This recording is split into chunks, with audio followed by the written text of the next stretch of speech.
up emergency lending facilities and making sure that those deposits are insured. The government's come to save us? Is that what you're saying? I believe so. Wow, Scarlet Fu.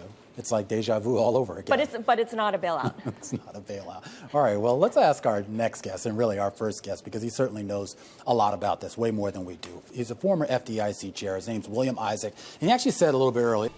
Non-stop interest rate hikes over the past year helped create the conditions for Silicon Valley Bank's failure.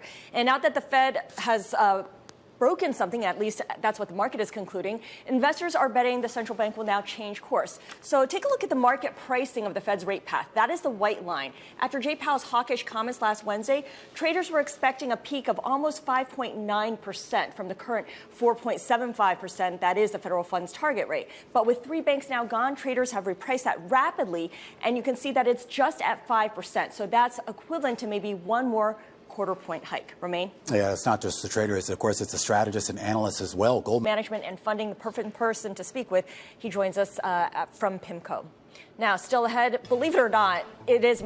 This is Bloomberg Markets to Close. Almost 2:30 here in New York. Let's get you caught up real quick on what's happening in the commodity space, the reverberations here. I want to get back to our top story, which is SVB's collapse, touching a wide range of companies, like Roku, for instance, which has almost $500 million of cash or cash equivalent parked at this bank, or Roblox, which has 5% of its $3 billion of cash and securities held at the bank. There's also biotech firm Axsome Therapeutics, which has about $4 million in cash at SVB. You pretty much get the picture here.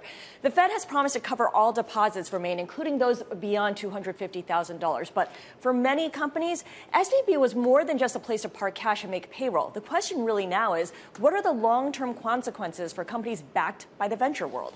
Yeah, Roku, Circle, Roblox, Etsy, a whole. This is Bloomberg.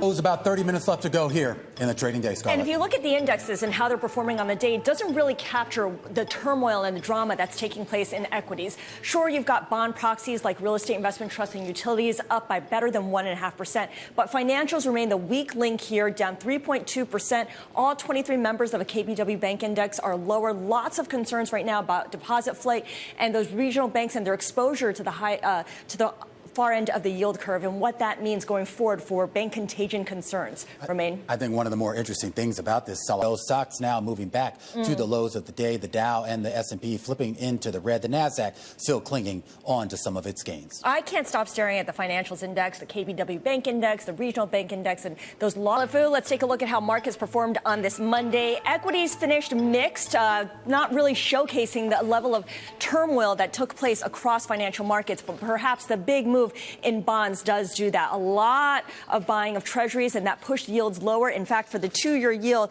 at one point it lost 59 basis points to fall below 4%. Right now, 2-year yield at 4% exactly. 10-year yield well below that 4% level at 3.5%. The dollar also coming in by 0.7% as investors reprice the possibility of a 50 basis point rate hike. That has started to disappear, and now they're looking at a 25 basis point hike on next Wednesday, if even that. So, of course, a lot will depend, Romaine, on what happens with the big CPI report tomorrow and PPI after that.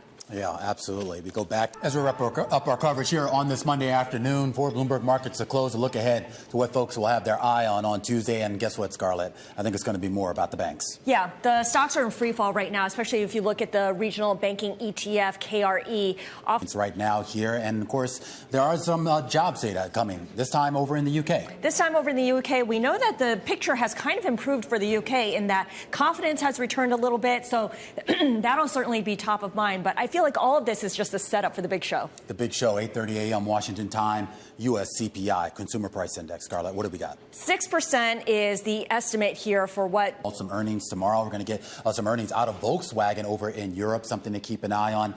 And then something I've been keeping my eye on. You've been all over this. Yeah, this is actually interesting. The AMC shareholder vote, and I actually got to give Bailey Lipschultz credit for it. He's been all over this as a reporter for it. Yeah. That does it, right? That does it for us. Keep in mind. Balance of power coming up next in the U.S. How about that? You almost stumbled. This is Bloomberg.